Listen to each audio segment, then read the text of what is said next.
Welcome back to my YouTube channel. उम्मीद करता हूँ सब खैरियत से होंगे। आज की वीडियो भी बहुत ही इंफॉर्मेटिव है, तो आपने सारी वीडियो एंड तक देखनी, लाजमी स्किप नहीं करनी, क्योंकि मैं आपको राइजर कैप्सूल है ओमेप्राजोल किस तरह स्टमक के प्रॉब्लम्स हल करता है, वीडियो एंड तक लाजमी देखें। चलते हैं आज के टॉपिक की तरफ, जो कि है राइजर कैप्सूल है ओमेप्राजोल। इसका फार्मूला है ये 40 mg और 20 mg का कैप्सूल है। इसके अलावा ये 14 कैप्सूल का पैक है।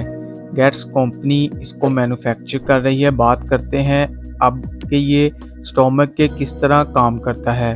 अगर आपके स्टोमक में बहुत ज़्यादा डाइजेशन है, आपके स्टोमक का एसिड बहुत ज़्यादा बढ़ जाता है, जिसकी वजह से आपको जलन, खट्टी डकारें, बदहज़मी होना, उल्टी आना, मसाने में जलन होना, हार्ट बर्न होना, आपको बहुत ही शदीद किस्म का अपने आप से बेजारी